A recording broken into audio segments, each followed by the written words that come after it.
Government officials insist that this is an isolated incident. Hey guys, welcome back to the channel. I hope everybody's doing well. Today I'm just kind of pulling all my gear out, cleaning it up, and getting it ready for a big trip that I have planned here in the next couple days. And for this next trip, I'm going to be bringing the Daystate Red Wolf Safari. This is in .30 caliber. This is a gun that I have reviewed. I've used it on countless trips over the past year and a half, and it's treated me really well. But it's time for me to switch the scope out. Now I've got the Aztec optics. This is the Emerald. This is a 5.5 25 by 50, and it's a nice scope. But the issue is it just does not pair very well with my camera. And so I'm going to switch that out for a Hawke Air Max. I've got a new Air Max that I'm going to mount on here. And so I figured in this video it'd be nice to kind of show you guys how to mount a scope, or at least how I do it. And we'll level it, get it set up, and then that way I'll be able to sight it in when we get out in the field.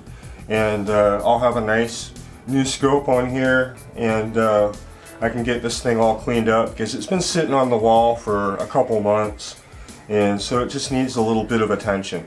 So the first thing I'm going to obviously do is just remove this. I'm going to take this off and I'll bring you guys back.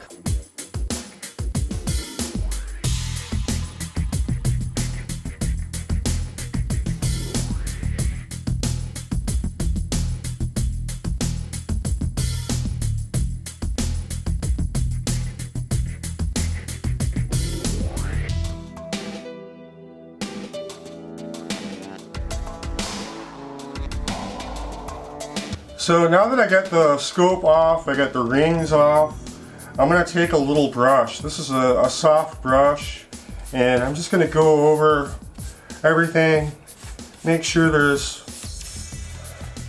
no debris left in there. And you know, this is a good time to kind of go over the action and just kind of make sure that all the dust is off.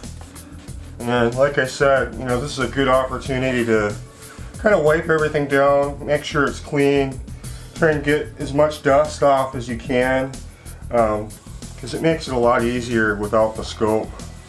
So now that we got everything kind of cleaned up, I've got a Wheeler scope leveling kit, and we're going to pull this out, and essentially it's just two sets of bubble levels. One is going to go on the barrel, and then the other one is going to go back here on the action, and I'll kind of show you guys how this works. It's really simple. It looks a little more intimidating than it actually is. So this unit slides right over the barrel, and it's got these adjustable jaws on here, and this is going to slide right over the barrel. And it's got some felt on it, so it's not going to scratch it. And you just kind of want to snug it down. Doesn't have to be terribly tight. Now you guys can see I have one of these bubbles, and this is going to go back here on the action. And what I'm going to do is I'm going to move the gun from side to side until that's level. And then I'm going to come out front here, and I'm going to adjust the front one here, make sure that's level, and that way when I remove this and mount the scope, I'll always be able to keep this level because this front one is now set. So now this is all set to be level, I'm able to put these rings back on here. We're just going to kind of snug them down enough to where we can slide them. They don't need to be tight because we're going to have to adjust for our eye relief. You don't need to tighten them down. Just make it so, you know, you can slide it a little. And the scope we're going to be using is a Hawke Air Max, and this is a 416 by 50. Neat little scope. Fits the gun really well, and it pairs extremely well with my camera. And so we're going to be using this. Like I said, you're going to want to check your eye relief before you cinch anything down, but you can get these started, and you're not going to want to tighten them down. Just leave it kind of loose so you can make those adjustments. So now that I have the proper eye relief and I have the rings at the proper spacing, make sure the magazine fits, all that good stuff, I'm able to tighten down the rings to the 11mm rail. So of course you don't have to use a torque wrench, but I really kind of prefer it. You know, it definitely makes sure that everything is torqued properly and you're not going to have any warping or any issues like that. And so to tighten the rings to the 11mm, I set this to 45 pounds, and that's usually pretty good. And then for the top ring caps here, I use 20 pounds. Definitely is good. I definitely don't recommend over tightening these. You can cause damage to your scope, and a lot of times you can get warping, and it's going to cause accuracy issues. And so I found that 20 pounds seems to be enough. Now if you're using a Springer, something like that, you might want to go a little tighter than that, but 20 pounds is usually pretty good for a wide variety of uses. And I've never had a problem with a scope coming loose at that pound rate.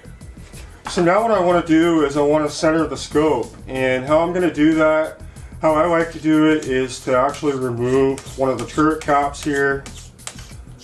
That way I've got a nice flat space, and I'm going to put that bubble level right on the top here. And remember, I've got the front bubble level already set, and so I want to make sure that that's centered. And then all I'm going to do is I'm going to turn the scope, and what I'm going to want to do is make sure that I have a little wrench ready so I can just kind of snug this down once it's in place. And I can see it just needs a little tiny bit of adjustment.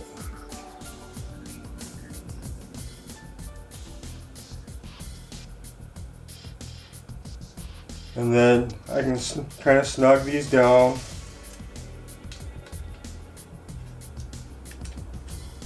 Got it level on both ends here. And so now I'm able to torque this down to 20 pounds. So if you guys have never seen these torque wrenches, you know, they're pretty neat. There's a lot of different brands. This is a Wheeler. Seems to be pretty reputable. I've had it for a while, and it is adjustable down to, I think, 10 pounds up to like 65, which is more than you would need for any kind of gunsmithing. Like I said, I use it from 20 pounds up to about 45 pounds, 50 pounds in some cases.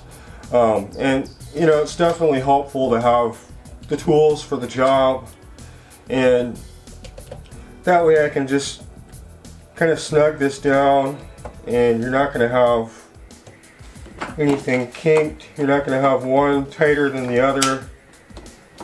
And I kind of like to stagger them. So now I can just go ahead, put the turret cap back on.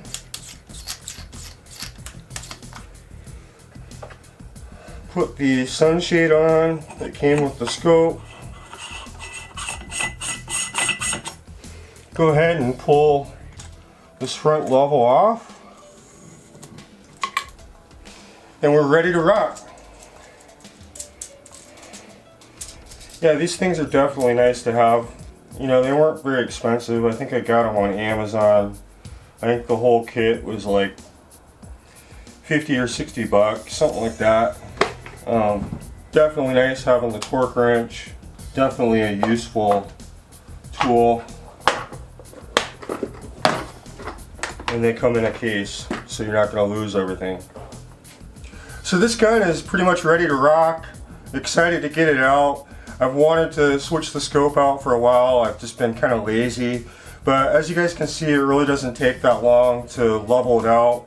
And if you got the right tools, you know, it goes really quickly. But I highly recommend, you know, a torque wrench. Definitely helps. And it's definitely, you know, if you're going to be doing any kind of precision shooting, it really is the way to go. That way, you know, everything is tightened down evenly. You're not going to have any cant. You know, the scope's not going to be all cockeyed. And it's just a more professional way of mounting. And for what I paid for that stuff, you know, it was well worth it. You know, I go out and I shoot a lot of different guns. And so it was worth it for me just to go out and get the tools that I really needed to be able to do this right. And you know, this thing is on here securely. I'll be able to mount my camera, and it's going to work out really good for me.